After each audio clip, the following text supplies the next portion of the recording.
Welcome to my 40k flip, ugly to beautiful, and when I say ugly, I mean ugly. Look at this. This was actually marketed as an annex when we bought this house. We used it for storage, we used it as a site office during the main build. Everybody told me to pull it down, but I had other plans.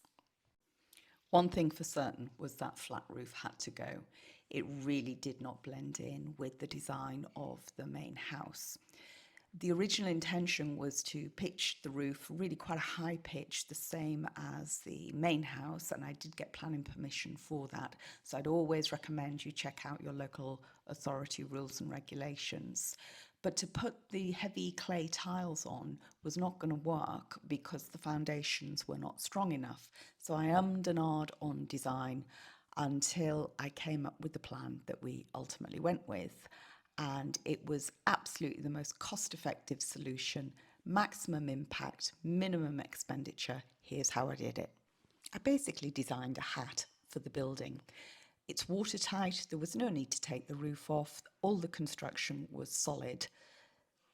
So I used the opportunity to design a veranda to oversail the rafters and to be supported by large 7x7 posts that I had cut at my local sawmill. In fact, I got my local sawmill, who's only 5 minutes away from me, to do all the timber. Every piece of timber was cut by him.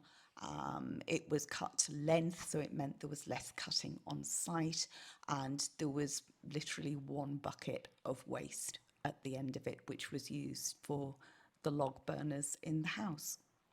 On the other side of the building, I did a much smaller overhang because I planned on running an outdoor kitchen there, so that provided some shelter.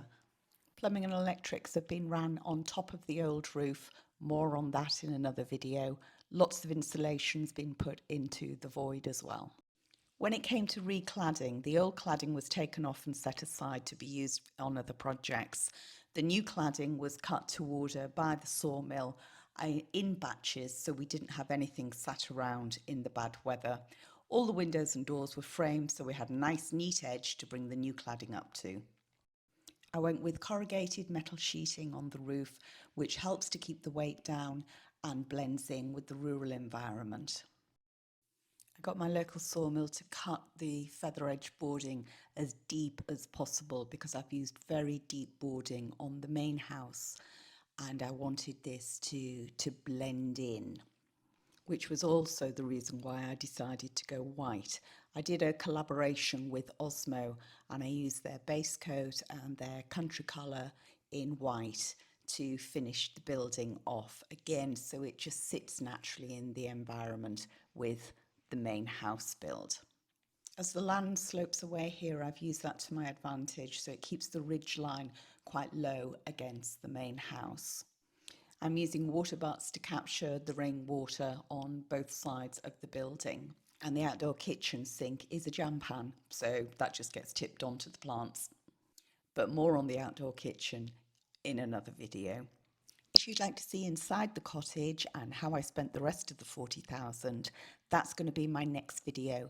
So please do hit subscribe, turn on your notifications, and then that way you'll see the video as soon as it pops up.